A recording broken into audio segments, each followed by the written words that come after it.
When you were 8, one summer could feel enormous. 6 weeks had room for a bicycle crash, a new best friend, a family trip, a rainy afternoon that seemed to last forever, and at least one day when absolutely nothing happened. Now a month can disappear between two electricity bills. You look at the calendar, see that it is already July, and think, no, that cannot be right. The clocks have not changed. A minute still contains 60 seconds. Yet many adults feel that years arrive faster and leave less behind. People often explain this with a neat formula. When you are 5, 1 year is 1/5 of your life. When you are 50, it is only 1/50th. The comparison is intuitive, but it is not a complete scientific explanation. Our brains do not seem to divide every year by the number already lived. A better starting point is that the brain does not experience time in one single way. There is the time you feel while something is happening, and the time you reconstruct later. Psychologists call these prospective and retrospective judgments. Waiting for a delayed train while watching the station clock is prospective.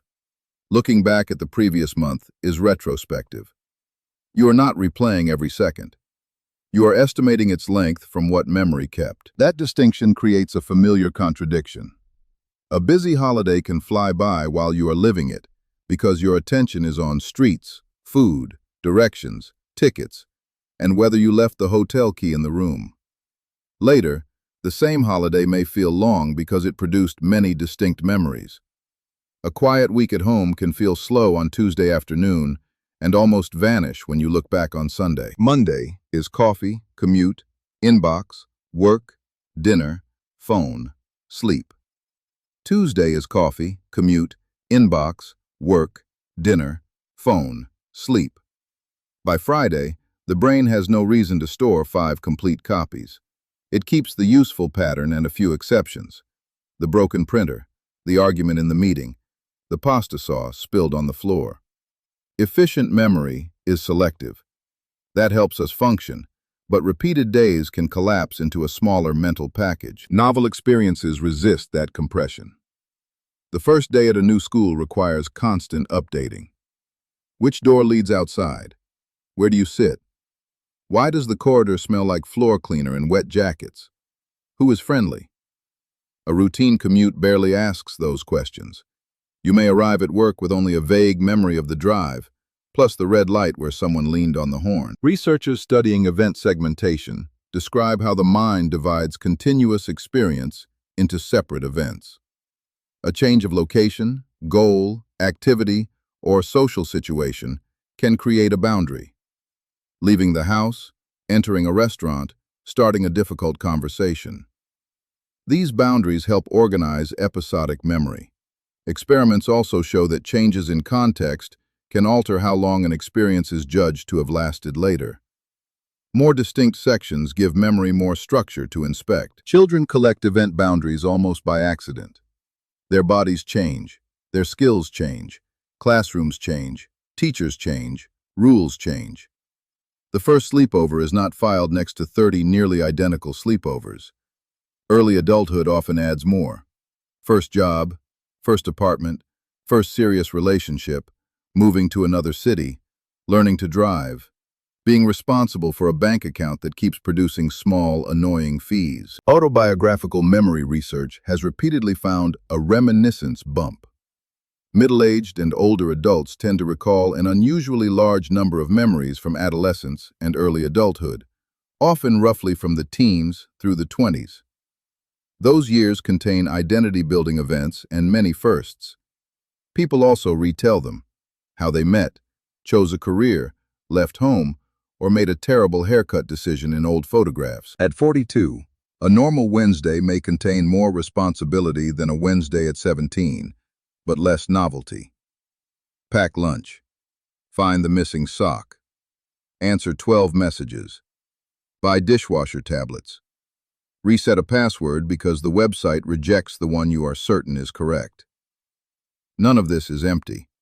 It simply resembles other Wednesdays, so memory stores less distinctive detail. A questionnaire study asked 499 people between the ages of 14 and 94 about the speed of time. The relationship between age and the feeling that time was moving fast in the present was weak. People of many ages said time felt fast. The clearer age pattern appeared when they judged longer periods, such as the previous decade, and even that pattern was not a straight line forever. Aging does not make every minute feel shorter. Attention changes the immediate experience. When you monitor time, it tends to expand. 10 minutes in a waiting room with a dead phone battery feels different from 10 minutes absorbed in a game. In laboratory timing tasks, attention, working memory, emotion, and the demands of the task all influence estimates. Research on aging finds changes in timing precision, but separating a pure clock effect from attention and memory is difficult. There is no single stopwatch hidden behind the forehead. Emotion complicates it further. Fear can make brief intervals feel longer because the body is highly alert. Boredom directs attention toward time itself. Flow does the opposite. A musician, programmer, or carpenter becomes absorbed in the task and stops checking the clock. 2 hours disappear during the activity. Later, whether those hours feel rich or empty depends on what was encoded. The proportion theory still has some psychological appeal. A year does become a smaller part of the life story you already know. At 10, the distance back to your 5th birthday is half your life. At 50, 5 years is a much smaller slice. But this is probably closer to a useful metaphor than a measured mechanism. It cannot explain why 1 week crawls, another disappears, and a 3-day trip can feel longer in memory than a routine month. Adult life can also lose clear landmarks. School divides life into terms, exams, holidays, new grades, and summer breaks. Work projects end, but another browser tab opens before the first one feels finished. Streaming removes the wait between episodes. Online shopping turns wanting, searching, buying, and receiving into a process that may take less than a day. The calendar moves, but fewer moments feel like clean chapter endings. Think about the last year. It contained hundreds of breakfasts, showers, grocery trips, and short conversations. Try retrieving them individually. Most are gone or blended. Now remember the day a pipe burst, the first time you visited a particular city, or the evening the power failed and everyone sat in one room using phone flashlights. Those events have shape. They create before and after. This does not mean routine is bad. Routine protects attention, reduces stress, and makes complicated lives manageable. Nobody needs a dramatic surprise while brushing their teeth. Constant novelty can become exhausting, expensive, or unsafe. The useful idea is smaller. A life with no variation gives memory fewer handles. That sounds minor, but it matters. A small study published in 2024 followed older adults during pandemic isolation and compared unique events with routine ones recorded using a smartphone-based memory tool. Unique experiences were remembered with richer episodic detail and were linked with changes in mood and perceived time. The sample was limited, so this is not a universal law. Still, it fits a broader pattern. Distinct experiences are easier to separate and retrieve than repeated ones. You do not need to fly to another continent every month. A different walking route can create new visual cues. Cooking one unfamiliar meal forces attention onto ingredients, timing, and the moment the pan begins smoking, because the recipe said medium heat, and your stove disagreed. Meeting a friend in a new place produces a different sequence of landmarks. Learning a modest skill creates stages: first attempt, first failure, first improvement. Memory also benefits from deliberate markers. Write down 3 specific events from each week instead of by week. Take fewer photographs, but add 1 sentence about what happened. Celebrate the end of a project before opening the next one. Change the furniture, visit a local museum, repair something with your hands. Invite someone over on an ordinary Wednesday. These actions do not slow physical time. They create more retrievable differences inside it. Mindfulness is often advertised as a way to slow life down, and some research links it with less time pressure and a slower subjective passage of time. The safest explanation is not mystical. Paying attention to sensations, thoughts, and transitions gives the present more detail and reduces the habit of mentally skipping ahead. Not always, of course.